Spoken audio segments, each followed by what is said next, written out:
Биздин аскерлер барбашы керек. Биз куралсыз жардам беришибиз керек. Гуманитардык жардам беришибиз керек.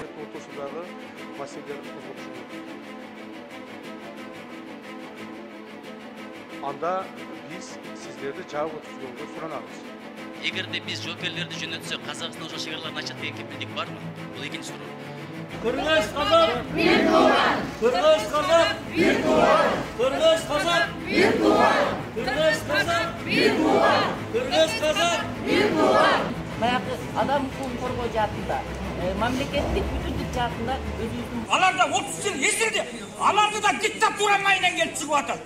Диктатура майынан келип чыгып атат. Семейни башкарып алгандан келип чыгып атат. Боордош элибиз.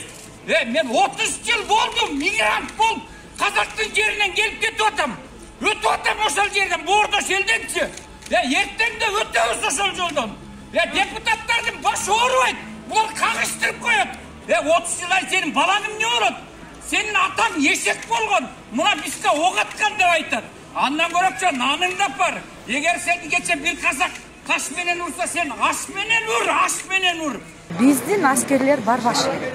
Биз куралсыз жардам беришибиз керек. Гуманитардык жардам беришибиз керек. Керек болсо, жанагы аскер медиктерди, аскер госпиталды жиберсек жиберели. А бирок биздин аскерлер, биздин бронетранспортерлор деген Казакстанга кирбеш керек. Анткени биздин боордош Казакстан, биздин боордош казактар, бул биз деген бир тууганбыз. Биздин балдарыбыз, биздин көпчүлүк ушул жердеги кыргыздарыбыз ошол Казакстанда иштейт, ошол жерде жашайт. Бул жерде бизде көп казактар дайыма ошол кылым менен келаткан биздин достугубузга биз эч кандай бир мындай зыян келтирбешибиз керек. Эми президенттер келет, бийлик келет, кетет.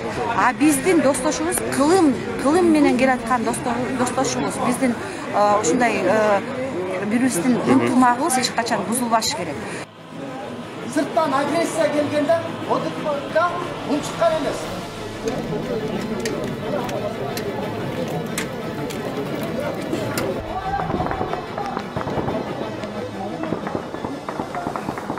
Былтыр жазында barımız nesimizde çegara meselesi sırttan agresiya gelgende oturmakta unçukkan emez.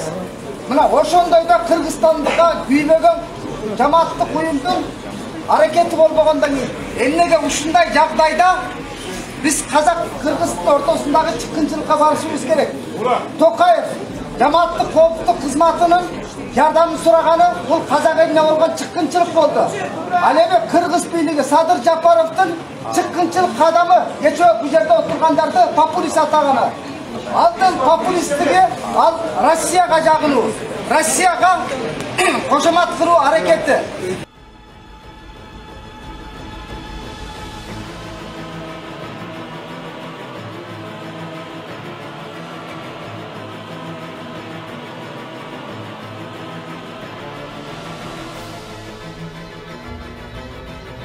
Düğünlerin agresör Putin'den kızışılığına işte birine memleket makul olursa anda aladın çeçimi yokla çıkar.